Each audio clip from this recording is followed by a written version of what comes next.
Emily, Hello. welcome. Thank you. Good to have you. I'm very pumped for today. I like to nerd out, Hmm. and I got the vibe when I first met you that you were a bit of a nerd too. I could be wrong, but I really like to just sit down and just discuss things that relate to the world of, I don't know, physiology, nutrition science, sleep, optimizing, performance. I know it's a very broad term, optimizing performance, but we're going to talk a little bit about that today. But first, introduce yourself. Once again, thank you for coming. I know you're a busy lady, you got things to do, but thanks for coming and tell us about yourself and tell us what exactly is a naturopath. Okay, so naturopath, naturopathic medicine is a form of holistic medicine. So we're looking at the body as a whole. Hmm. And I guess you could say the way that it differs to conventional medicine is that number one, it has a root cause approach. So if a patient comes to me, it's all well and good supporting the symptoms or the condition that they've been diagnosed with, but ultimately we want to understand what has actually caused that imbalance in the first place.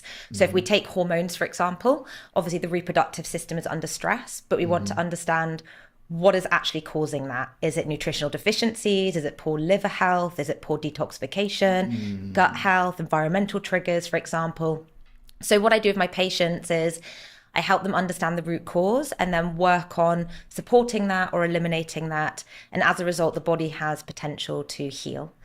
The other way that it differs to conventional medicine is that it's natural. So I'm using foods, supplements, and herbs as medicine rather than pills and Hmm. conventional medicine.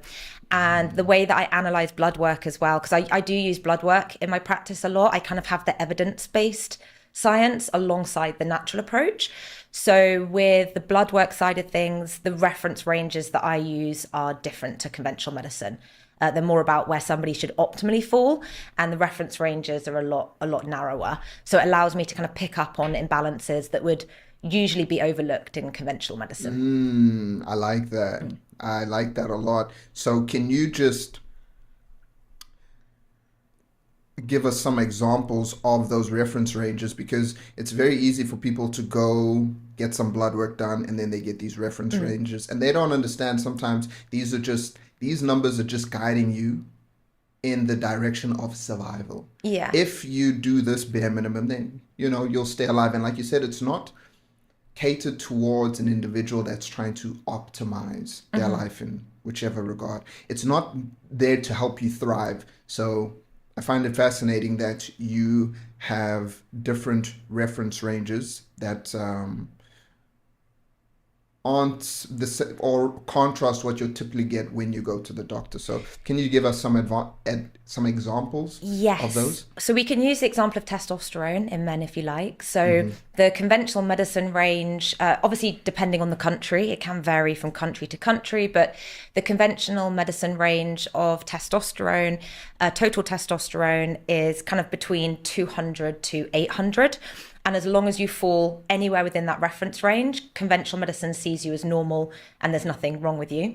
So, yeah, 200 to 800, where I like to see my patients sit is a minimum of 600. So, That's a 600, huge range, 200 yeah, to 8. 600 to like 1,000. And I Okay. actually don't mind seeing it slightly high, but yeah, exactly, significantly higher than the 200, which is the lower reference range. So I'll get a lot of gentlemen that come to me presenting with symptoms associated with low testosterone. They've gone to the doctor has Mm. tested them and has said, no, you're falling within the normal range. There's nothing wrong with you. And then obviously when I look over the bloods, I'm thinking, you're in that kind of lower, a very lower end. We need to get you up to that minimum of Mm. 600. And for me, also, it's regardless of age. So again, I'll have some gentlemen that will say, oh, but I'm 60 years of age. I'm supposed to have low testosterone.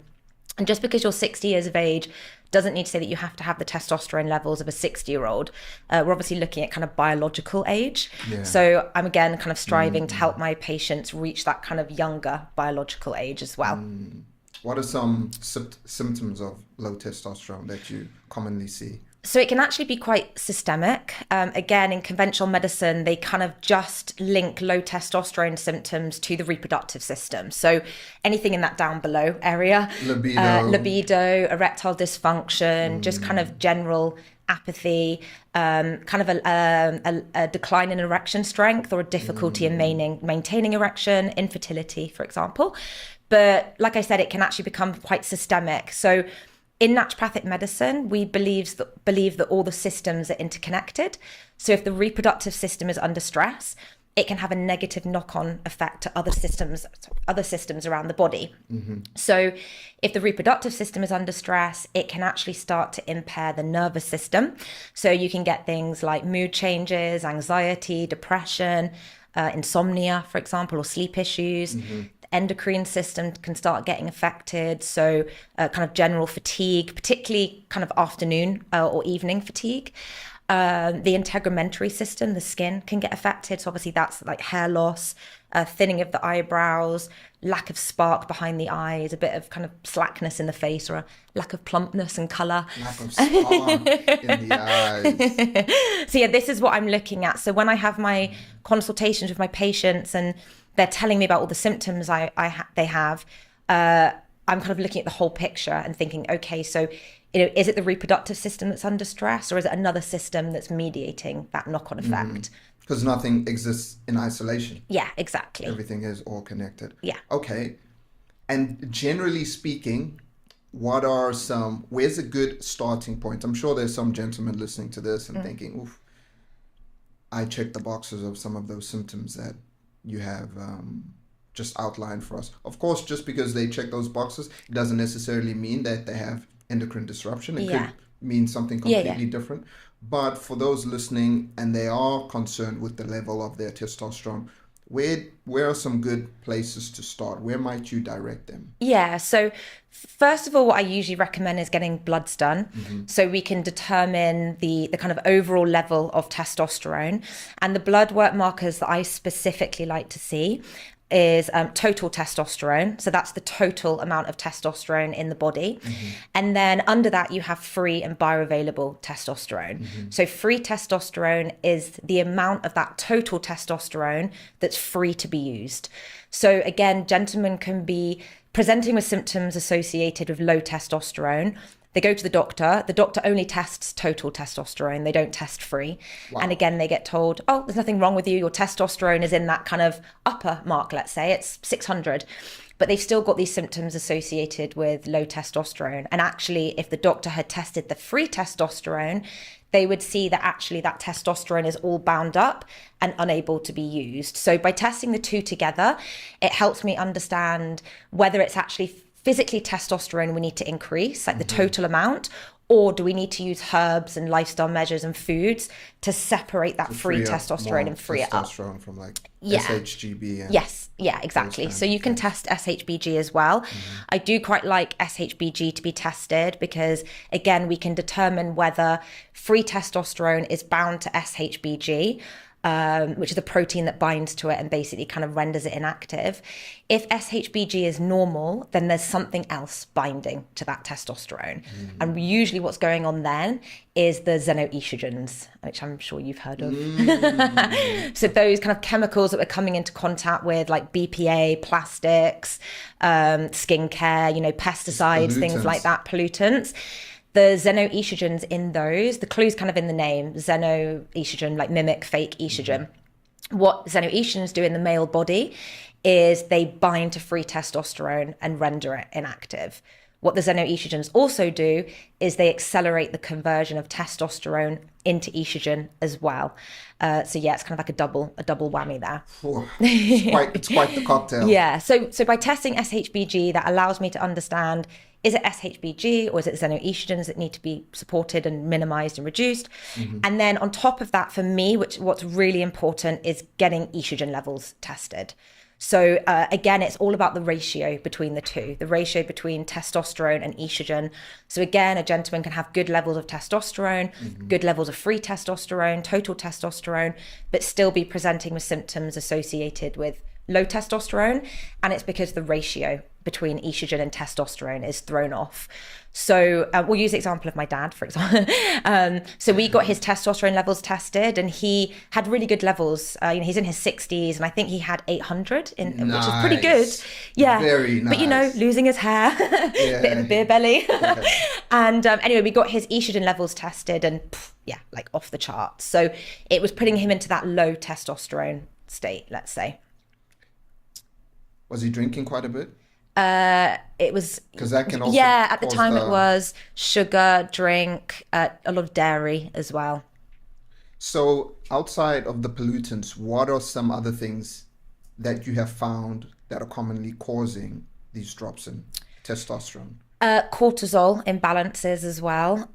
Just from kind of my experience at analyzing blood work, I would say I very, very rarely see somebody with good levels of cortisol and DHEA together, like balanced levels. There's usually always some dysfunction. And cortisol, the stress hormone, is a direct blunter of testosterone.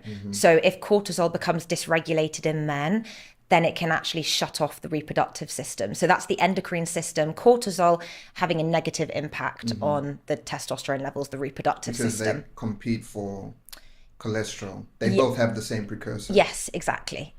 So that's a big one that I see, is that imbalance between cortisol and DHEA, putting the body into that almost kind of sympathetic nervous system, or that stress state, which is then directly blunting the reproductive system, because the body is not thinking this is a right time for a baby. It's thinking I need to run away and fight that tiger or whatever it is. Survival mode. Yeah. And survival. And I also think as well, when I talk about stress with my patients, they usually kind of jump to psychological stress. So when I say, I think, there's obviously some stress going on, there's cortisol dysregulation. Sometimes I'll be sat there and be like, well, but I don't feel stressed at work, and I have no stress at home, and I don't feel like my stress is that much. And then we start delving into, rather than the kind of psychological stress, we delve into the physical stress on the body. So that's things like lack of sleep, overtraining, nutritional deficiencies, smoking, dehydration, inflammatory diet. Those are all stresses on the system, but more of a kind of physical stress. But the end result of cortisol dysregulation is still the same. Okay. Does that make sense? It does make sense. It does make sense. I love it. I don't love that people are stressed, right? Physically or psychologically, although they both intertwine. Yeah. So what are some, outside of sleep, what are some other tools that you find are helpful for lowering cortisol, or maybe even leveling it out a little bit? I know off camera, when we're chatting a little bit, not off camera, we're going back and forth via text, and you did mention that what you look at a lot of the times or try to work with is the circadian rhythms of your clients, and cortisol is obviously quite tied to that. So when you're trying to adjust these cortisol levels, firstly, are you finding that they're really high? You also mentioned the relationship between cortisol and DHEA. Yeah. So maybe you can dive into that a little bit as well. So cortisol gets a bit of a bad press. People always just assume stress hormone. Yeah, like stress hormone, bad.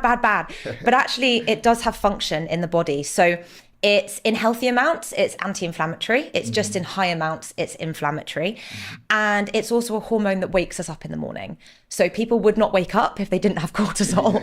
So we need cortisol to wake us up. And what typically happens in a hormonally healthy individual is that cortisol and DHEA, they kind of follow the sun. So it spikes in the morning and then sets in the evening, kind of what the sun does. So in a hormonally healthy individual, cortisol would spike in the morning, which would cause someone to wake up. They'd feel quite refreshed. They feel like they'd slept well. Their energy would stay pretty stable throughout the day.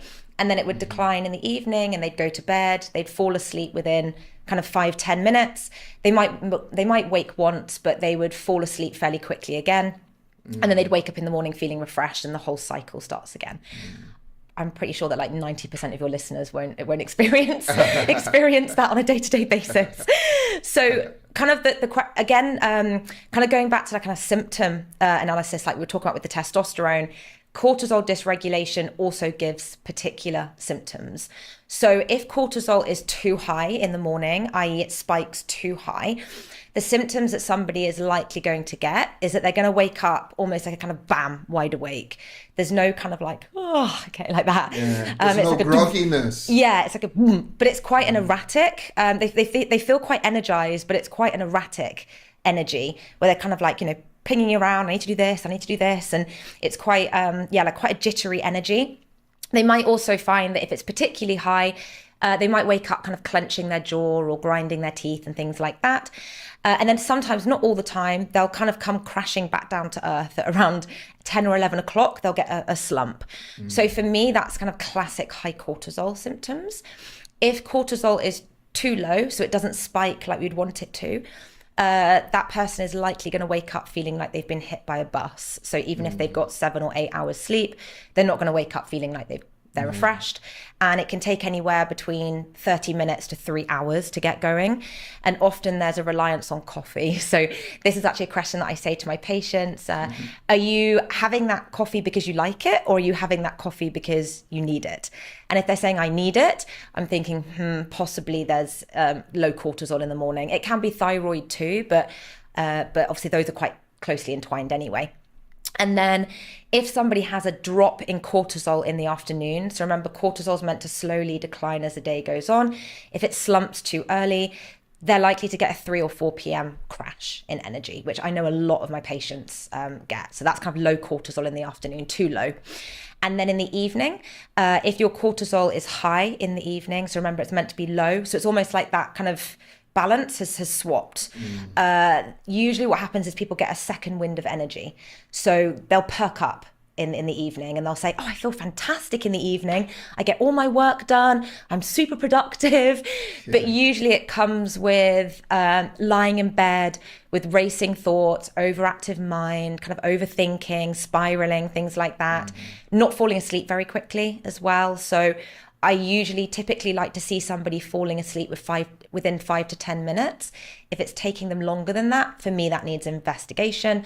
So taking a while to fall asleep, but also waking up frequently throughout the night, particularly between the hours of 2 and 5.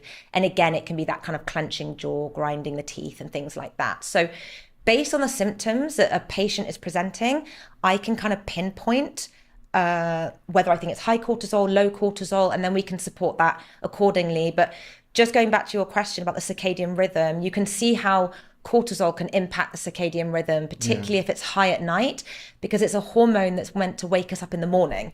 It's not meant to keep us awake at night. So it's going to disrupt that circadian rhythm balance, which is why you get those kind of frequent waking in the night, feeling energized at night, inability to fall asleep quickly, things like that. Heart rate. Exactly, yeah. So do you then, I'd like to also touch on a little bit about sleep, but when testing for cortisol, do you test in the morning only, certain times in the morning, in the afternoon, and in the evening? Yeah. I know this might differ depending on the clients, but generally speaking, what times are you looking to get that measurement from? Because it's going to be fluctuating throughout the day. So in an ideal setting, what I would like would be to somebody do a comprehensive kind of saliva cortisol panel, which would be testing yourself upon waking in the morning, afternoon and night. The test that I really like for that is called the Dutch test. I don't know whether you've heard of that, but you get this really comprehensive panel of exactly what your cortisol is saying throughout the day. And then based on that, I can obviously determine, the best method of treatment. But I can get that if there's kind of budget issues and things like that, or timing issues, people might find it difficult to do a test throughout the day. So usually what I say to people is get the cortisol tested in the morning, but between the hours of 7 and 10 a.m. is best. And then what I tend to do is I work on a symptom basis as well. So those symptoms that I just spoke to you about, if my patients are kind of testing positive for any of those symptoms, I can then think, okay, so I'm assuming nighttime cortisol. I'm assuming high nighttime cortisol. I'm assuming low afternoon cortisol based on their symptoms. But I do quite like to use the testing alongside just to kind of solidify my suspicions. But I haven't been kind of wrong based on a symptom analysis. Okay. Okay. Yeah. I haven't heard of that. The Dutch Yeah, it's testing really, method. it's amazing. It's a really comprehensive panel, and it tests your cortisol, your DHEA, your testosterone, your estrogen, your progesterone, your melatonin levels. It's amazing. Yeah. All the good stuff. Yeah, all the good stuff. And then you get this very scary looking report, but you just book someone in functional medicine or naturopathic medicine to And they interpret can it. break that down Yeah. for you instead of Yeah, just yeah. getting all of these numbers. Yeah. Cool. So then, what about? I'd like to also move to diet at some point. You did mention how like inflammatory diets can be also very problematic for things like cortisol, testosterone, other hormones. But then with sleep, what do you normally try to get your patients to do in regards to getting better sleep? I know my listeners might know things because I'm a big fan of Andrew Huberman, and anyone who listens to Andrew Huberman or Dr. Matthew Walker will understand the importance of getting light first thing in the morning. Yeah. Like a good amount Yeah. of like photons Yeah. into your eyes. So your behavior in the morning will of course impact the quality of your sleep and the timing of your sleep. And then there are also certain little things you can do at night. I don't believe in having a too elaborate nighttime routine, but I like to have a few things to do within the hour before bed, because the body will learn to anticipate things. And if you can give it these cues on a regular basis, it's going to learn, oh, well, the bedroom's for sleeping. And when he does this close to this time, it means it's time to shut down. Yeah. So what are some practices that you like to do for yourself or even recommend to your clients to help them improve not just the duration of their sleep, which is important, but also the consistent timing of their bedtime and wake time? Yeah, so if we kind of start off, you're quite right, in the morning, what I tend to say to my patients is try and get sunlight in the eye as quickly as possible. So, don't lie in bed and keep the curtains closed. Try and get that sunlight into the eye. And you're quite right, that kind of resets the circadian rhythm. Interestingly, actually, apparently how much sunlight we get today impacts how well we sleep in 3 days' time. And that's because our cells have their own circadian rhythm, but it's a slightly longer circadian rhythm, interestingly. So yeah, getting the sunlight in the eye is a really good starting point. And then the other thing that I like to say to my patients as well is don't then go outside and pop the sunglasses on. Yes, actually. very important point. Like again, try and get that infrared light into the eye. Directly into the eye, yeah. So that's the kind of morning practice, and that sunlight in the eye will actually spike your cortisol in a good way. So that's that awake hormone. Yes, it's going to perk you up and wake you up. And then in the evening, you're quite right, the kind of body likes routine. So just simple practices like having the same bedtime every single night and having that kind of routine really helps the body sleep. And then there are a few things that you can do to kind of calm the body down, trick the body into feeling sleepy as well. So there's an amino acid called tryptophan, which converts into melatonin, our sleepy hormone. So by having kind of a tryptophan-rich dinner, for example, could help kind of actively encourage those levels of melatonin. So foods that are high in tryptophan are turkey, salmon, egg, avocado. So you could have a kind of a meal that contains some of those. And then even something like a kind of calming herbal tea to calm the nervous system down. Something simple like chamomile. Chamomile tea is a favorite of mine. Yeah, chamomile. Because of apigenin, of course. Yeah, exactly. Give you those anti-aging effects as well. Is it? Yeah. Okay. And there's one supplement that I love. I mean, people probably think it's magnesium. Magnesium before bed, I do love. So magnesium helps you access sleep quicker and deeper sleep. But kind of one supplement that I found that just works really well across the board, no matter who, is glycine. Have you heard of glycine? I thought, because, correct me if I'm wrong, I'm going to guess why you like glycine. Is it in relation to body temperature? Yeah, exactly. Okay, yeah. So yeah, it lowers your core body temperature. So I thought you were going to say myo-inositol. Oh, okay. Yeah. No, glycine. So yeah, you're quite right. So when we start to fall asleep, our body temperature plummets. You can use the same effects of glycine with like a hot bath. You know how well people sleep after a hot bath, or they go to the sauna and then they sleep really well that night? It's because it spikes your body temperature, and then that plummet of when you get out the bath or you get out the sauna kind of is cohesive with that of when you fall asleep and the temperature plummets. The rebound cooling Yeah. effect. So glycine does that, but it also increases inhibitory neurotransmitters in the brain. Is that so? Like GABA? GABA. It's a precursor to GABA. And just kind of from the work that I've done with my patients, I do find that everybody's in that kind of excitatory state, which is glutamate, the excitatory neurotransmitter. So, for example, looking at our phones, processed foods, even looking at the news and things like that puts the brain into an excitatory state and causes that glutamate dominance. So by having a spoonful of glycine like 1 to 2 hours before bed, it puts the body into that calming state. It lowers the core body temperature, so you get deeper sleep as well. Okay, I'll have to try it. You're not the first person to mention it to me. The reason why I like it is because I've just found that every single person that I recommend it to notices an improvement like that night. So some supplements like magnesium, I'll say to my patients, like it could take up to 2 months before you start to notice a difference. Whereas glycine, it just seems to be straight away that people really notice it. But the form of magnesium that I really like is magnesium glycinate. And that is bound to glycine. Magnesium glycinate's able to cross the blood-brain barrier. I believe magnesium threonate as well. Yeah. So what's your ideal sleep cocktail then? We might as well talk about it since we're talking about supplements. And then you can also tell me if there are any supplements related to testosterone enhancement that you actually think are worthwhile looking into. Okay. I would like to frame that discussion by first saying that people should try to do other things first, get the sleep right, the exercise, the diet, and then look into supplements. And this can also vary. If you're a person that does have relatively good levels of testosterone, then you might not see as much of a bump. Yeah.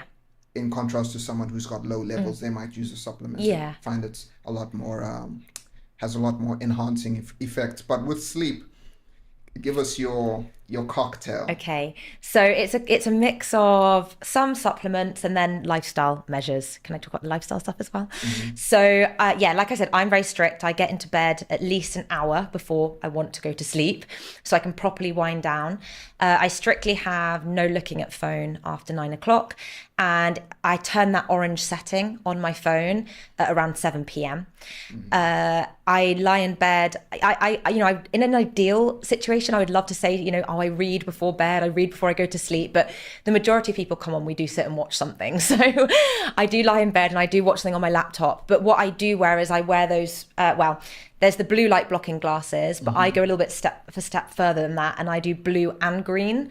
So they're actually dark red lenses, and you're kind of walking around a bit like this. You can't really see much, but I'll put them on, and within 30 minutes, I'm literally like, I'm falling asleep, because it just blocks all light. So you can still see the screen.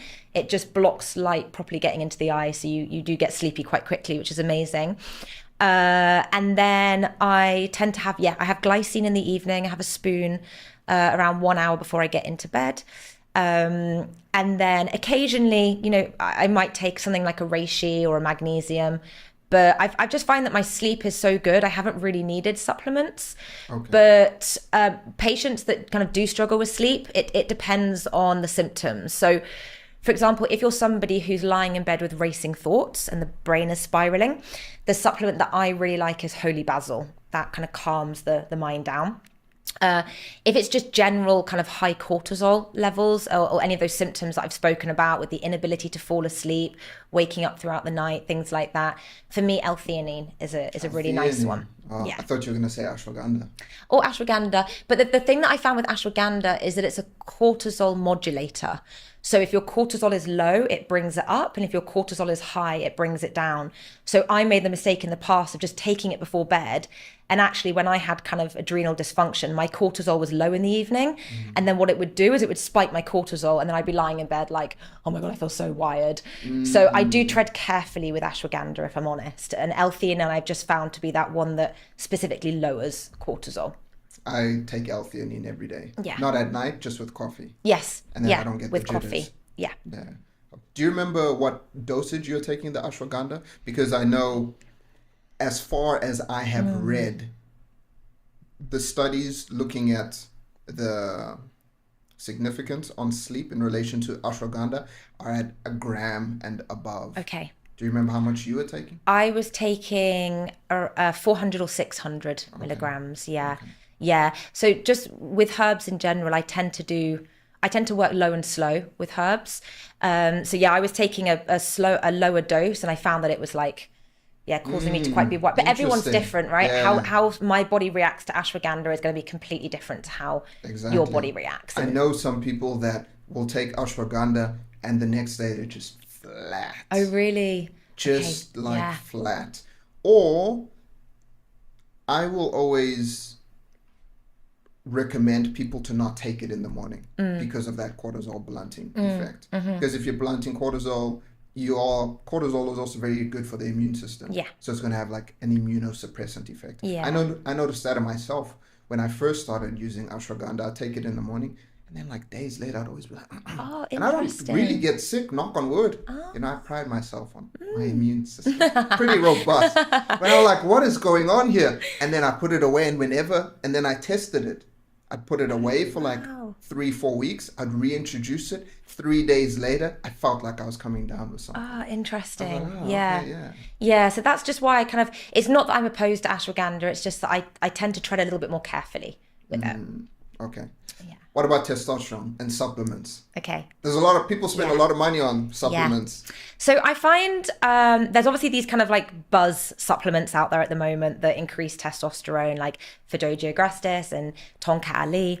And I find that actually people tend to kind of know about these testosterone boosting supplements, but they're not using them based on their blood work.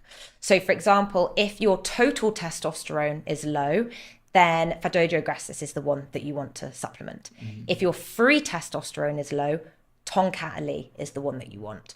So if you think about a gentleman that hasn't actually got his testosterone checked, he has no idea whether it's actually low total testosterone or it's low free testosterone and okay total testosterone, and he just goes, oh, that seems to increase testosterone, and starts taking it.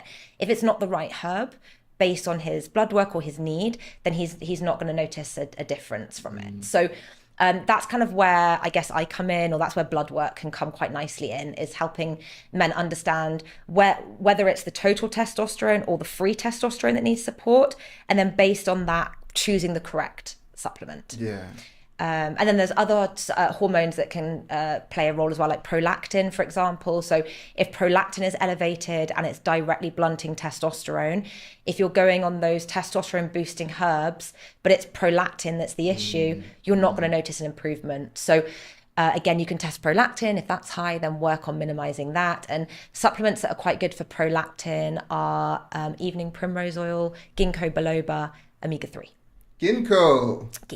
Ah, Yeah. okay. I love supplements. You know, I feel like a kid in a candy store when I walk into a supplement. I know there's a lot of trash. There's a lot of trash in supplement stores, but I just like to look and see, oh, okay, like, you know, what are on the shelves today, because it's also a good indication of what is like trendy. Yeah, for sure. In the nutrition world. And actually, a lot of these supplements that are trendy, there are other supplements out there that are better. They're just not as cool. Yeah. They're not as sexy. They're not as harder sexy. to sell. Yeah. Harder to sell. Yeah. Okay. I would like to talk a little bit about gut health. Okay. I think it's a good segue, or rather talking about inflammatory diets are a good segue, because a lot of inflammation is going to be rooted in the gut. Yeah. Or the things that we eat, the things that we drink. So where might a person start when they're trying to think about their gut health? Because, I hear a lot of people saying, yeah, I'm taking probiotics, I'm taking prebiotics, dietary fiber, fermented foods, sleep, stress. What are you looking for when you are trying to gauge the health or the stability of a person's gut? Yeah, so obviously gut health is a huge topic, and It's a like tricky one, isn't it? It is, and it's, as much as that's a kind of I feel like quite a targeted question, it's also a very broad question at the same time, because gut health is so big. But kind of where I start with gut health again is this symptom analysis. So when we think about gut health, I guess most people's mind goes straight to the microbiome, so the good bacteria in the gut. And people always think, oh, gut health, bacteria, I need to support my good bacteria. But actually, in naturopathic medicine, for me, gut health is actually from the very moment that the food enters the mouth to the very moment it pops out the bottom.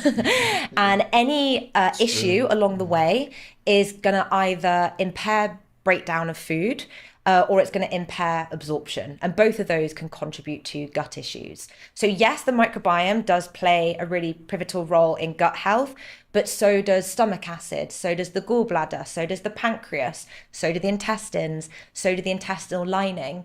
So I'm kind of looking at the full picture. And I think that's why when people do have kind of chronic gut issues, it is good to book in with somebody who is a gut health specialist, because you're quite right. Everyone kind of just goes straight to the microbiome. They start supporting the microbiome, but actually maybe it was the gallbladder that's the issue, or the stomach acid that's the issue. And then they get in this kind of spiral where they're thinking, I'm supporting my gut health and the symptoms aren't improving. And it's because maybe it was never the microbiome that was the issue. Maybe it was something else Well, the along probiotics aren't the right probiotics exactly, for you. Yeah, exactly. And again, so there's this term called SIBO, which I'm sure you've heard of. And when obviously IBS is a very kind of common diagnosed syndrome nowadays. And IBS stands for irritable bowel syndrome. So basically a syndrome is a collection of signs and symptoms that doctors don't really know what's going on. And they just put kind of everybody with gut issues into the same pool. So they're like, oh, it's a syndrome. Just chuck everyone in that one pool. And actually, for example, around 80% of all IBS sufferers have SIBO, small intestinal bacterial overgrowth. And what that is basically the bacteria that's meant to reside in the colon has migrated up into the small intestine. And the small intestine is only as thick as a finger. So you don't want that clogged with food and bacteria. And also, you know, when people get diagnosed with IBS, the doctor will say to them, just go and take probiotics. Off you go. You have to live with it, but just go and take probiotics. But what happens with people with SIBO is that if they take probiotics, it populates the wrong area of the gut with the bacteria, which exacerbates symptoms. So if we think about the kind of fact that 80% of all IBS sufferers potentially have SIBO, and they're all being told to go on probiotics, of which is actually worsening or impairing the healing, you can see how somebody kind of never really overcomes their gut issue. And it kind of just gets worse and gets worse. Yeah. So kind of where I start is doing that symptom analysis and helping patients understand which is the actual area of the digestive tract that's under stress, and then support that accordingly. But for me, what personally comes up a lot is low stomach acid and pancreatic insufficiency. Okay. Yeah, and then SIBO as well, or kind of dysfunction in the intestines. What are some causes of those? So stomach acid, it can be stress. So again, it's the body not thinking about digestion. It's thinking about running away and fighting that tiger. And as a result, as a result, the digestive system shuts down. So I'm sure a lot of people have experienced, when you're doing public speaking, or like now, and you're a bit nervous and your mouth goes a bit dry and you're like, that nervousness is basically the body shutting down the digestive system, because it's in a bit of a fight or flight state. Yeah, the body sees the digestive system as non-essential. Yes. You do not need the digestive system to fight off a tiger. Yeah, exactly. So the body's going to be like, we shut that down. So the fight and flight, and then you've got rest and digest. Yeah. So when you're nervous, you're more in that fight and flight and further away from that rest and digest. So the digestive system kind of gets shut down. Nutritional deficiencies for me are a really big one as well when it comes to stomach acid. We need zinc and B6 to create stomach acid.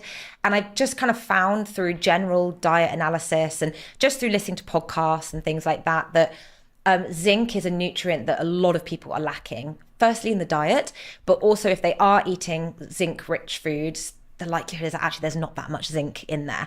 So when you refine a food, like if you take a whole grain and then you convert it or process it into a refined grain, that pretty much removes all the zinc and all the B vitamins. So if you think about somebody who's having a diet that's full of refined foods, they're going to become quite nutritionally deficient, and therefore they're not going to be able to actually create their stomach acid effectively. And again, just simple things like eating too quickly. So it takes 15 Chew minutes. your damn food. It takes 15 minutes for the brain to get the signal that we're eating. So if you're kind of wolfing down your food and you're not chewing properly, then the brain never gets the signal to actually release the digestive juices. And again, it's the same for people that are on liquid diets, like smoothie diets, or there's like meal replacement shakes. Yeah. So that's stomach acid. That's why I think a lot of people struggle with that. Okay. One thing that helps with the absorption of zinc that I learned during COVID times, because zinc was a big player, among other things, vitamin D, is something called a zinc ionophore. Okay, I haven't heard of that. Found in green tea. Oh. So I would take, at the time, when I was doing a bit of traveling and trying to ward off COVID, I would have like 15 milligrams of zinc, and I'd drink it with my green tea. But I'd only do that before midday because I'm quite sensitive to caffeine. Yeah. So if I'm having any caffeine at 1, 2 o'clock, I'm going to struggle to fall asleep. Interesting. I didn't know that. I'll add that to my... Yeah. Nerding out. I told you we were going to nerd out. For sure. It's nice to learn some new things as well. Yeah, I'm learning as we're going as well. So thank you for that. Okay, I want to talk about these juice diets. Okay. You can tell me if you believe there's a place for them. But first, what can you tell me about bloating? Okay. So, bloating, I know a lot of people that struggle with bloating. It's kind of the thing that comes up time and time again in my practice. And bloating, again, the way that you bloat and how long it takes you to bloat is dependent on the organ or the area of the digestive system that's under stress. So if you are somebody who bloats up here, you get upper stomach bloating, I'm thinking stomach acid, pancreas, or gallbladder stress. If you are bloating down here, lower bloating, then it's, intestinal or microbiome, potentially SIBO and things like that. So, and then if it's full stomach bloating, I'm usually thinking the entire digestive tract is just stressed and inflamed.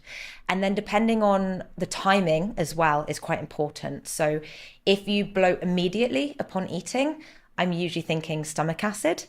If it's 1 to 2 hours after eating, I'm thinking gallbladder and pancreas if it's up here.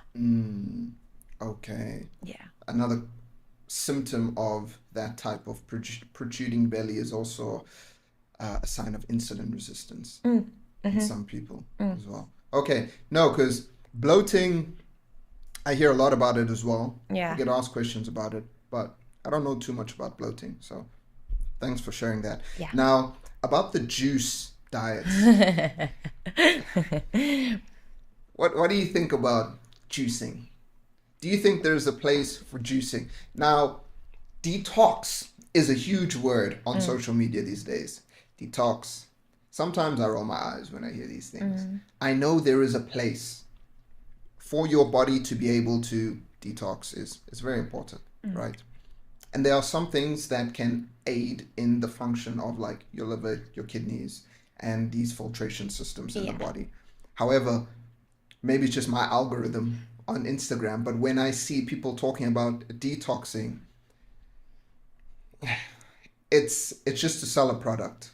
Yeah. There's no real mechanism behind that. So detox, hormones, these are very catchy phrases. Yeah. So I often see the juicing, like going on a liquid diet paired with the detox movement. Do you think there is a place for juicing? If so, where might one use it? If not, what can people do instead? Yeah. So again, I feel like it depends on the individual and what they're trying to achieve, let's say. So if we think about detoxification and kind of, I guess, juicing or, kind of soft fasting, some people call it, when you remove food out of the body, so the body isn't having to focus on digesting, it then has all that energy that would be used on digesting that's now free, and it can focus on detoxification. So when we fast, toxins stored in the fat cells can get released, and then the body can work on detoxifying and that removing it. Juicing can be beneficial in the sense that when you say you are doing a juice diet or you're fasting, at least you're getting some nutritional support. So you do need vitamins and minerals to actually help the liver detoxify. And the vitamins and the minerals from the juicing can aid in that. But again, when you're kind of juicing a lot of fruits and things like that, it's removing the fiber. And the fiber is what counteracts blood sugar spikes. Mm-hmm. So when you're just drinking kind of copious amounts of juice without the fiber, then it can spike your blood sugar, which can cause insulin issues and things like that, and inflammation. Okay. Yeah. So, I mean, in terms of with my opinion with juicing, and this is obviously just my opinion, everyone has different opinions. I would probably be more of a fan of a smoothie than a juice. But I would also, if it was going to be kind of juicing alongside fasting, I probably would just prefer to do a water fast, if I'm honest. Okay. Mm-mm. Okay. More for the purpose of things like autophagy and the cleanup, cellular cleanup. Yeah, exactly. Opposed to things like weight loss. Yeah, so just the juice, by doing the water fasting, it's going to aid in a deeper detox, just personally, because there's still some digestion that occurs with this. Mm-hmm, mm-hmm. I guess I'll often hear it on the back of people have come out of a bender and they want to detox. Yeah. And they think that the detox is the solution. Yeah. Where it's just a change in lifestyle. Exactly. And actually, if someone was kind of saying they wanted a detox after a bender, what I probably would do instead is, rather than kind of minimize the food intake, because it's not the food they need to remove, it's the liver. They need to support the liver. So what I would just do would be to kind of clean up the diet and then focus on foods that are actually going to nourish and support the liver. So things like broccoli, cauliflower, cabbage, carrots, beetroot, asparagus, for example, can all be foods that are incorporated into the diet to help with that detoxification. Onions, leeks, garlic. All the things that I hate. All the yummy stuff. I love onions. I love onions. Yeah, love onions. The rest, not so much. Carrots, we have carrots in the house at times because it's a great source of vitamin A, which is fantastic for the immune system. Mm-hmm. But it's also very fibrous. Yes. And when we were trying to lose some weight, it was very helpful. Okay. To snack on. Keep carrots. you full. Yeah, very, very helpful. It's also very good at reducing estrogen levels in men. Carrot. Do you know how much? Like how many carrots? I would just say like a carrot a day. A carrot a day, yeah. Okay, I didn't know that. Yeah. It helps detoxify estrogen. So yeah, all the boys need to start eating carrots. Yeah. I'm gonna go grab one now. What about? Are you a fan of turmeric? Yeah, I am. Yeah, Okay. Yeah. For its kind of like anti-inflammatory purposes, definitely, and again, kind of using it therapeutically. I mean, mainly what I would use turmeric for would be something like arthritis. Kind of that's where I go down that route with turmeric. Yeah. I haven't used it hugely in my practice outside of arthritis personally. Not to say that there isn't benefits in using it elsewhere with the body, but Yeah. I know some people that are quite sensitive to it can experience drops in testosterone from turmeric. Okay, in high levels. I used to use the hell out of turmeric. Back in my days, I was a vegetarian for a while. Tried different diets and stuff. Vegetarian. The vegetarian way didn't go too well for me, but I would have a solid amount of turmeric in the morning. I wasn't really doing tests at the time, but I just wonder if back then it was having much of an impact. Okay, so you also mentioned something called functional testing. Yes. Is that what we've already spoken about in relation to blood work, or does it have a different swing to it? Yeah, so kind of functional testing analysis would be what I use, where I use different reference ranges to conventional medicine. So my reference ranges are narrower, and I'm looking at the individual, their individual need, or their what's kind of optimal for them. But then there is particular functional testing. So functional testing is more in depth than blood work. So that's things like a comprehensive gut test, like a stool test, a comprehensive hormonal panel, which would be a salivary or a urine test, heavy metal testing, toxicity testing, things like that. Yeah. So it's more in depth than conventional testing. It's usually done through a private lab. Okay. And then, still on the topic of diet, where do you typically find that the holes are in people's diet? What do you see that the general or your general clientele are doing well in? Mm. And where are they falling short? For example, with the Mm. people I consult, pretty much everyone is under eating things like protein. Mm.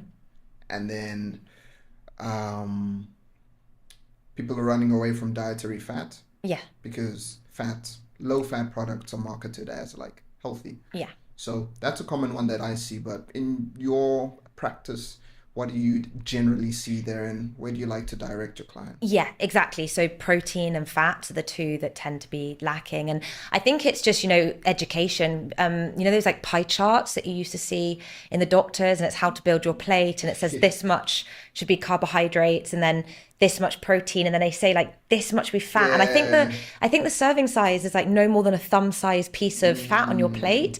And our hormones are made up of fat and they're help created by protein. So a lack of either of those in the diet is going to impair hormone synthesis.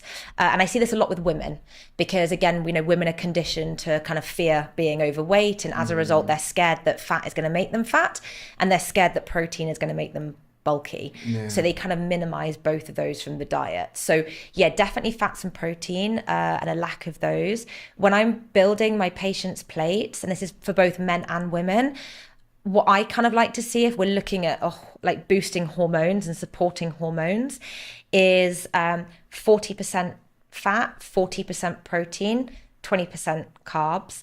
If they feel they need a bit more carbs than that, then we can do like 35% fat, 40% protein, 25% carbs. But ultimately, protein is the one that you really want to hone in on.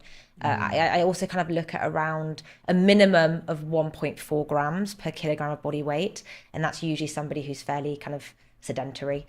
Anyone that exercises, I would kind of do around 2 grams per kilogram of Bump that body weight. up a little bit. Yeah, Okay. yeah. Um, and then how might one arrange their diet in a way to ensure that it isn't inflammatory?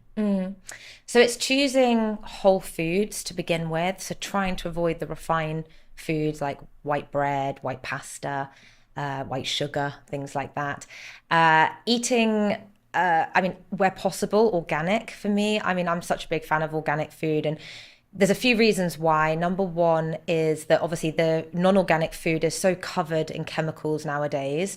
We're eating that food that's just laden with pesticides and herbicides, which obviously when we eat those, the body is going to be like, it's going to cause inflammation. A lot of food is GMO as well. And again, that's humans rewriting the DNA of food. So when we eat that food, the body doesn't see that as a natural food. So again, it can cause a lot of inflammation, particularly in the gut. And then also that food that's organic, that's not sprayed with pesticides and herbicides, has had to work harder to survive and make sure that it's not being eaten by bugs and things like that. So the nutritional content is higher. So yeah, kind of eating organic where possible, avoiding kind of processed and refined foods, and also kind of eating seasonally as well. I quite like to recommend if you're following kind of the seasonal fruit and veg, you're less likely, or local fruit and veg as well, you're less likely to be consuming food that's been flown over and been hit with a load of radiation and things like that as well. Fresher produce. I'm not opposed to frozen food at all. Same. Actually, frozen food can be fresher than vegetables on the aisle in the supermarket. So frozen berries and frozen vegetables, frozen fish are fine as well. I was about to say, most of the berries we eat, mainly blueberries and mulberries, Yeah. we get them frozen. Yeah, yeah. And they're cheaper. What about BCAAs? Oh, they're even worse. Okay, so BCAAs are branched chain amino acids, right? There's 3 of them. And we have essential amino acids, and then we have non-essential amino acids in the body. And anything with the word essential in front of it means that we have to obtain it through diet. The body can't make it itself. So it's all about the balance and the ratio between all the essential amino acids. So if we think about somebody who, has X amount of levels of essential amino acids in their body, and then they start supplementing 3 out of those 9 essentials in high dose. So the BCAAs are the 3 leucine, isoleucine, and valine. Valine. Yeah, out of the 3 out of the 9, they start taking them in high doses and start drinking that. That then sends a signal to the body thinking, okay, great, I've got these 3 up here, but what about the other 6? Yeah, 6. What about the other 6? They're down there. So what that body does then is it sees that as an imbalance and it goes, right, so I've got 3 up there, I've got the rest down there. I need to somehow get these essential amino acids up to the level of the BCAAs. And what the body actually starts to do is it starts to dismantle its own protein to free up those essential amino acids to bring it up to the level of the BCAAs. So again, kind of going back to Ben Greenfield, I'm such a big fan of him. He was saying that BCAAs are actually kind of the worst thing that you can take for muscle protein synthesis, ironically, because the body will just break down its own protein to free up those other essential amino acids to bring that up to the level of the BCAAs. Apparently, it depletes B vitamins. High doses of BCAAs deplete B vitamins, which again is ironic because most athletes are deficient in B vitamins anyway. Blocks the uptake of tryptophan, of which we were just talking about, is really important for sleep, but also important for mood. And apparently, tryptophan is also a precursor to serotonin. What I tend to do with my patients is I'm really picky about supplements, particularly what goes into them. And what I tend to say to my patients is when buying supplements, you always want to look at the ingredients list, and you want that ingredients list to pretty much be the ingredient. So let's say magnesium. All you want on the back of that ingredients list is magnesium, the form of magnesium, so magnesium glycinate, and then like the capsule, like gelatin. Yeah, magnesium gelatin. That's all it should be. But if you look on the back, you tend to see all these things like magnesium stearate, what else is there? Like bulking agents, anti-caking agents. And actually that's just all gunk that you're putting into your body. So it's hard for me to say the brand. I mean, there are brands that I do like, but what I tend to just say as a rule of thumb is if you can't find the brands that I like, then just look on the back and look for the supplements that have the least amount of ingredients. Okay.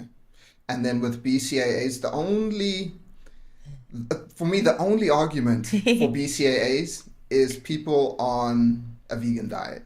If you are on a diet that is going to make it harder for you to get amino acids like leucine, isoleucine, valine, then you might be able to top up certain meals. First, you have to figure out what is the amino acid profile of whatever vegetables you're having, what are you lacking, and then try bring them all together. Outside of that, I think it's a waste of time. I wasn't aware that the body would look for amino acids in the muscle to make up for the ones that are lacking. Because BCAAs, those are 3 amino acids. How I normally like to explain it, the analogy is leucine is like the ignition for anabolism. You want to put your body into a state of growth and repair. So you need a good amount of leucine. So you spark that anabolic signaling, you turn the key to the ignition, but for the process to be completed, you need the other essential amino acids. You need many other amino acids, and you just don't have those with BCAA. So a lot of the times, I feel like half or more of the clients that I've worked with all had some BCAAs. Yeah. Well, what I do instead is I just get them to supplement essential amino acids. So it's a much cleaner supplement, less ingredients, and it's all 9 of them. So it's going to give your body all 9 without throwing off the balance. And the brand that I personally really like is, I don't know if you've heard of Kion. And the reason why I like Kion is because they've created leucine enhanced essential amino acids. So what they've done is they've given a high dose leucine to help with the muscle growth. But what they've done is made sure that the ratio between all the other amino acids are good to keep that balance. Okay. So it's a really good brand. So you have some clients that are on vegan diets. Yeah. How do you normally, when it comes to getting enough protein, a person on a vegan diet has to be a lot more meticulous about their approach, right? Yeah. Where's a good starting point for them? Because it is doable, but you got to be dialed in. People that are omnivores do a bad enough job as it is. When you have all this protein available to you and you're still not getting enough on board. So when you take away that availability of a lot of complete proteins, right? now you have to really look and structure your diet in a way to make sure that you are, putting protein A and protein B together to create complete proteins. Of Yeah. course, there are plant sources of complete proteins, which can be helpful, but what's your approach to Yes. that? So, as a baseline, I usually say a minimum of 120 grams of protein a day. Kind of comparing animal protein to plant protein, animal protein is around 90 to 99% absorbed. Plant protein is around kind of 60 to 70% absorbed, so kind of significantly less. And if it's a high fiber or it's raw, like a raw nut or a seed, actually it could be less than that because the fiber blocks the absorption. So it's about kind of bearing that in mind and almost having to have double the amount that you would if you were a meat eater. It's true.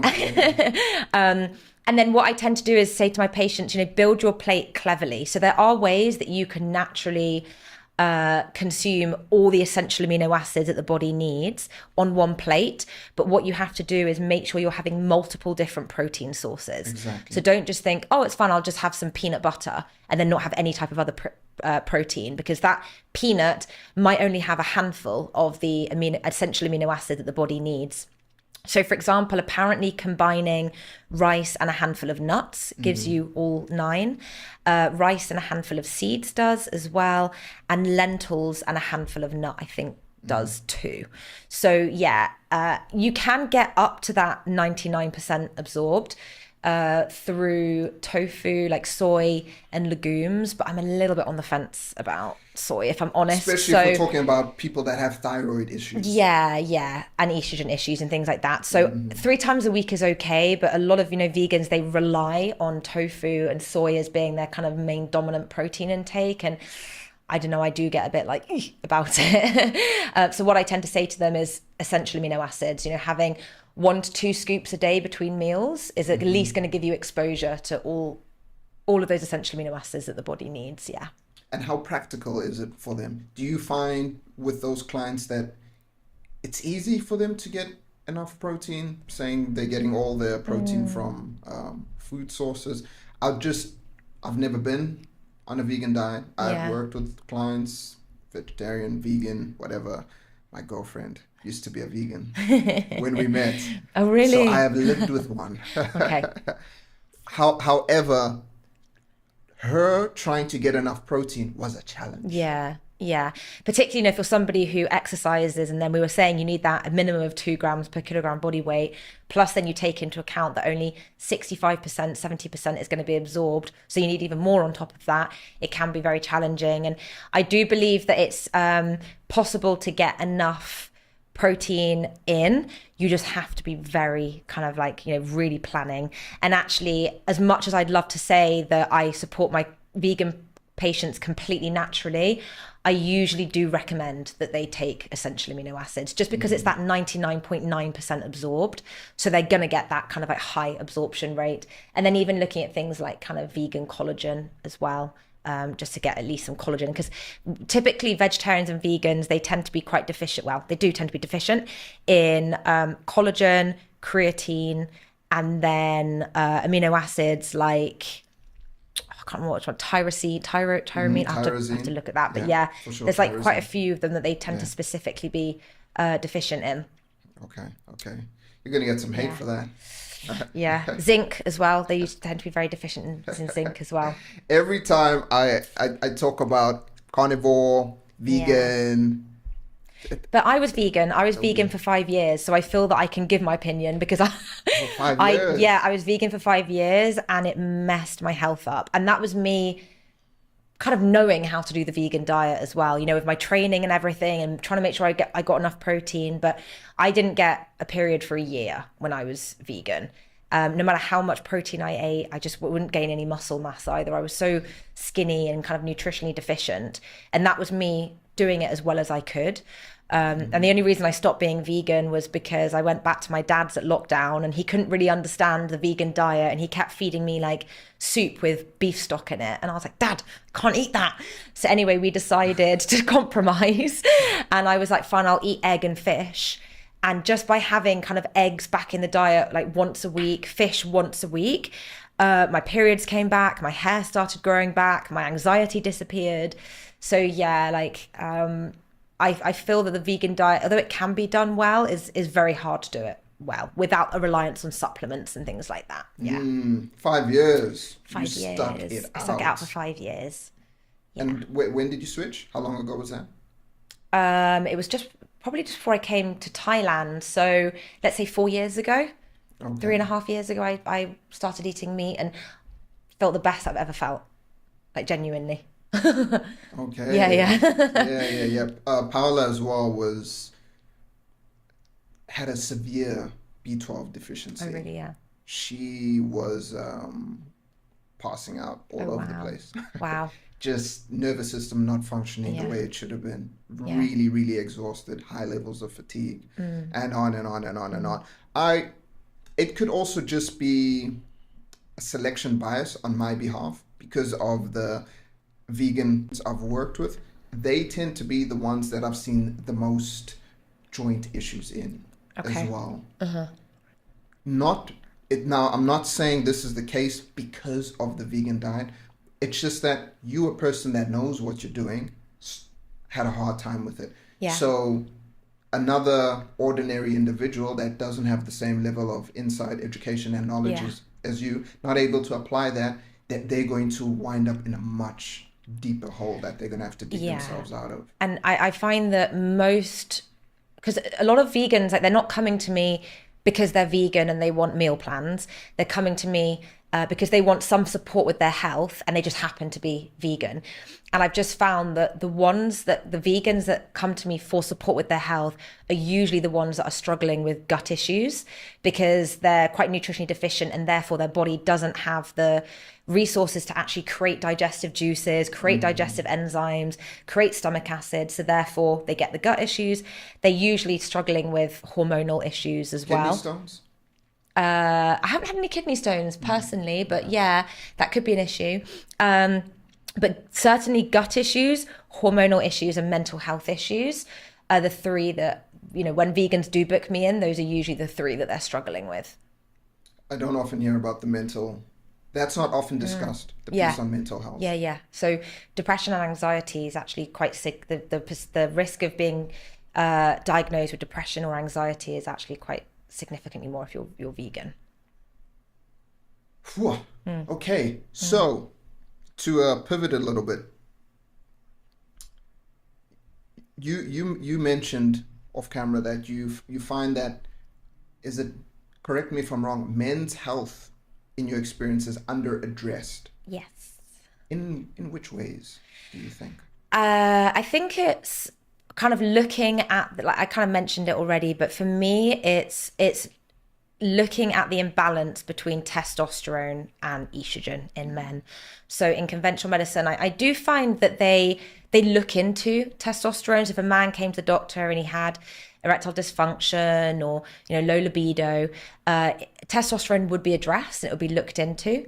But where I feel that conventional medicine kind of lets men down is more of that in-depth investigation. So looking not only at testosterone, but also the ratio between testosterone and estrogen, and then also looking at total testosterone and free testosterone. And because they don't do that kind of that deeper digging, I find that actually they kind of just get, given antidepressants and sent on their way.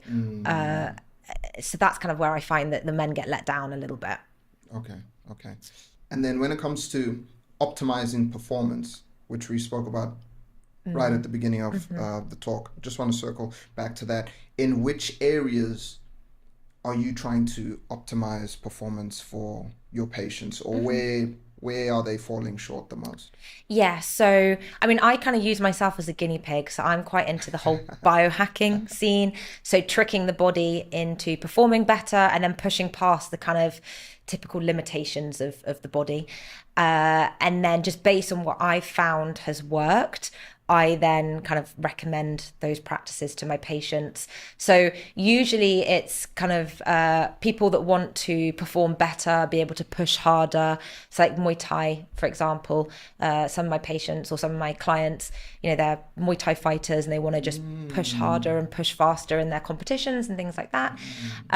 General, just kind of, people wanting to recover quicker, have more energy, have more oomph. Yeah. Oh, I didn't know that. So for those that don't know, Emily is leaving the island, and we're squeezing this podcast in before you go. Yeah. But now you telling me that you also have clients that are competitive athletes. If I had known, I would have made notes about that. I love talking about that. I have clients as well that compete in a variety of sports, and I really, really enjoy sports nutrition in that realm. But okay, we can talk about that another time. So you're a naturopath. Yes. I've learned a lot about the naturopathic ways. Amazing. Thank you for enlightening me. May you please break down what you called naturopathic principles. Yeah. So there's actually 5 of them, naturopathic principles. So can I look at this? Oh, go for it. Cool, because there's 5. Okay. So what's number 1? Yeah. So number 1 is avoiding suppression. So if we use the example of a fever, somebody is unwell, their temperature rises. That's actually the body deliberately doing that. The body deliberately will spike your body temperature to fight off the bacteria or the virus. It'll kill the bacteria or the virus. That heat will kill it off, because bacteria and viruses thrive in a kind of, certain temperature. Yeah, certain temperature. So when the body spikes it, what it's doing is it's kind of actually giving the body that boost to actually kill off that virus or that bacteria. So when we take anti-fever medication that brings the temperature down, ultimately what's happening is you're suppressing the immune system. What happens if we suppress is actually things can dive deeper into the body. So if we suppress something, it just pushes it deeper into the body. So using another example such as eczema, eczema, the skin is representative of what is going on the inside. If there is something that's going on the inside that the body doesn't like, it tries to push it out to the surface. So from more serious organs to less serious organs, which is the skin. So if we start putting steroid cream on our eczema, that's not healing it, that's suppressing it, that's masking it. And actually what can happen is that condition can delve further into the body and then manifest elsewhere. So typically what tends to happen is that somebody has eczema, they use steroid cream, which suppresses it, and then it can manifest as asthma, for example. Okay. Yeah. That's number 1. That's number 1. What's number 2? Number 2 is the healing power of nature. So it's trusting that the body can heal itself, and knowing that there are certain foods and herbs and things like that that can actually restore balance in the body naturally. Okay, I'm liking these. Yeah. Number 3? Number 3 is treating the root cause. So it's understanding what has actually driven that imbalance in the first place. So if we kind of think about polycystic ovaries in women, when a lady is diagnosed with polycystic ovaries, the doctor doesn't really look into what has actually caused that imbalance. They just go, here's some medication, off you go, you have to live with it for the rest of your life. Naturopathic medicine will go, okay, so what has actually caused that condition to manifest? Is it gut issues? Is it liver detoxification issues? Is it nutritional deficiencies? Is it toxicity? What is it that's going on? Androgens as well. Yes, exactly. Hormone imbalances, etc., etc. Okay. Number 4. Number 4. Number 4 is treating the entire person and seeing them as an individual. So again, going back to a diagnosed condition like polycystic ovaries, how that person would be treated would most likely be the exact same as how this person would be treated. So they'd probably be most likely put on the same medication. It's not looking at the individual need, and it's not looking at the kind of biochemical uniqueness between patients. And that's what naturopathic medicine does. Treats the person as an individual and an individual need. Hell yeah. And the last one? The last one is prevention is preferable to cure. So it's preventing disease rather than waiting it to actually come about. So by following kind of a healthy diet, healthy lifestyle techniques, things like that, supporting the immune system regularly, you're actually allowing the body to kind of keep those diseases and those conditions at bay. Well, shout out to all the naturopaths out there. We do a great job. Yeah. The first time I've heard the word a very long time ago, and initially I thought it was a bit woo-woo, right? And then I thought, okay, look, I've spoken to Emily. She seems kind of dialed in, maybe. I started doing some homework. I thought, oh, this might actually be an interesting conversation. So you've really opened my eyes in that regard. So firstly, thank you for coming on. Okay. I'm going to take some notes on the discussion we've had, rewatch it. Where can people find you if they're trying to find a naturopath or they have some of these symptoms that we've spoken about? How can they reach out to you? Yeah, so I do remote consultations all around the world. So we don't have to do them face to face. I can help them organise blood work in their hometown or city. So my website, which is www.emily.health, or Instagram is Heal with Emily Nutrition. Okay. Last question, Emily. What is your supplement of the day? I mean, it's got to be glycine, hasn't it? Honestly, I love it. It's such a good supplement. We obviously spoke about the cooling effects on the body when it comes to sleep, but it's also a sports optimization supplement because of that. What I found with a lot of the athletes that I support is the main reason they kind of fatigue when they're working out, particularly when you're doing high intensity, like sprinting up the hill, at the windmill, or you're doing Muay Thai, is the reason why you fatigue is because you get hot and bothered. And what glycine does is it lowers your core body temperature, keeping you cooler so that you can push harder. Yeah, there is so much good research on the cooling effects. Yeah. On the effects cooling has on performance. Yes. So glycine, it also is involved in the detoxification of antibiotics. I think it might also help with the detoxification of alcohol as well. It helps with calming neurotransmitters in the brain. It helps make up collagen. So collagen is the protein, glycine is an amino acid that makes up collagen, and 99% of the world population are deficient in collagen. So I think glycine is a supplement that everybody needs to be on personally. And I put every single one of my patients on it, and they all love it. Okay, I have one more question then. What are your 3 to 5 most recommended supplements? Okay.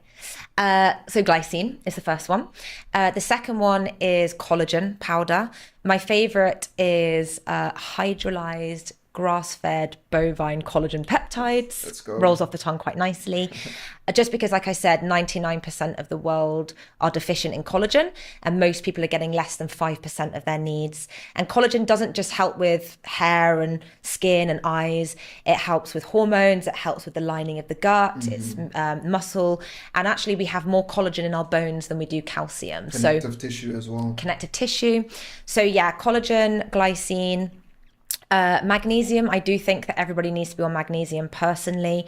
There's a graph that shows the amount of magnesium in food in 1914 to the magnesium content in food today, and it's like, so we're just not getting magnesium into the body nutritionally that much anymore. So yes, magnesium, and again, kind of going back to glycine, my favorite form is magnesium glycinate.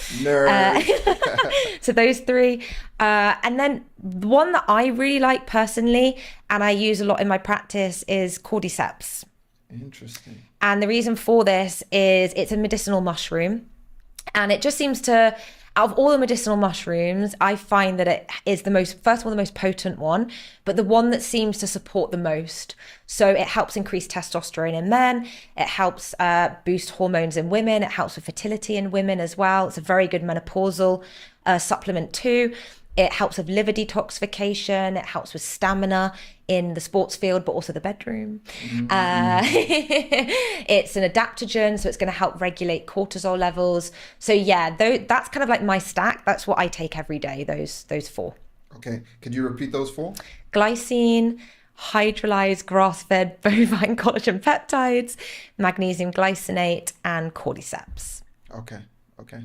I don't have the cordyceps and the glycine in my stack. Add it. I used to take cordyceps. I stopped. The glycine, I gotta give glycine a shot Yeah. because I've known about It's good. its impacts, but I was just like, I'll give. A friend of mine here actually takes it. Yeah, I love and he it. swears by it. Yeah. I'll normally have other stuff before sleep, but glycine needs to be added. It does. And do the powder rather than the capsule. And it tastes like sugar. That's what's amazing about it. So it doesn't spike your blood sugar. It doesn't, do anything that sugar does, but it's super sweet. So I put it in my Greek yogurt. I bake with it.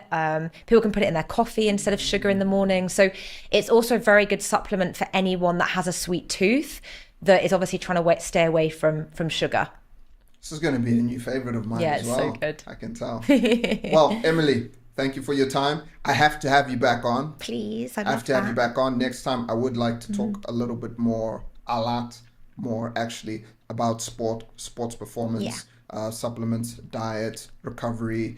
Glycine would be a good one for people that are training at night, right? Yeah. You want to drop that body temperature before bed, take some glycine after your nighttime workout. So many things, but thank you so much for your time. I have learned a lot. Okay, good. So have I.